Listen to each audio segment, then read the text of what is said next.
Порядка 10 тысяч специалистов требуется в сфере нефтегазовой промышленности Якутии. Сегодня в столице прошла ярмарка вакансий. Компании принимали молодых специалистов даже без опыта работы. На какую зарплату могут рассчитывать работники промышленной сферы и чем еще привлекательны условия в сюжете с Аргланой Федоровой. Все решают кадры. В этом уверены представители компании нефтегазовой отрасли. Они сами готовят будущих специалистов, мотивируя и переобучая. Принимают их на практику, а потом на работу. Но, как правило, на первом этапе карьеры выпускникам предлагают рабочие специальности. У компании «Тасюряхнефтегазодобыча» работает система непрерывного образования «Школа, вуз, предприятие». Мы организовываем обучение вместе с центром занятости. Оно примерно занимает 2 месяца.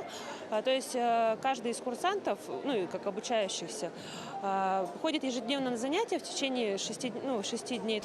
После окончания теории, это где-то месяц уходит на это, они получают практические знания у нас в компании, то есть мы их принимаем на практику. Электромонтер, мастер по добыче нефти и газа, буровой супервайзер.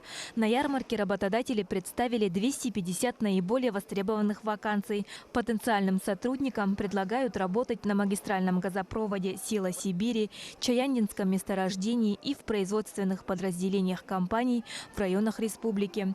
Средний уровень заработной платы – 57 тысяч рублей. Большинство работодателей ищут кандидатов, которые смогут работать вахтовым методом. У нас вахтовые поселки, Кедры, Полярисы на 4-8 человек. Графики работы 60 на 30, 45 на 45, 35 на 35. Значит, питание трехразовое горячее, проезд за счет организации. Найти себя в сфере нефти и газа готовы не только юноши, но и девушки. Вчерашняя выпускница Анна Орешкина планирует пройти путь от начинающего специалиста до инженера.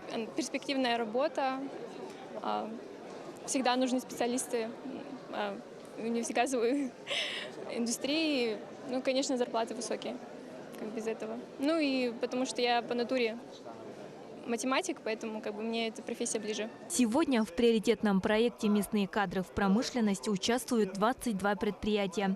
За первое полугодие текущего года трудоустроились 3234 человек. Из них более 1000 – это молодые специалисты. Арглана Федорова, Илья Сырометников, Якутск.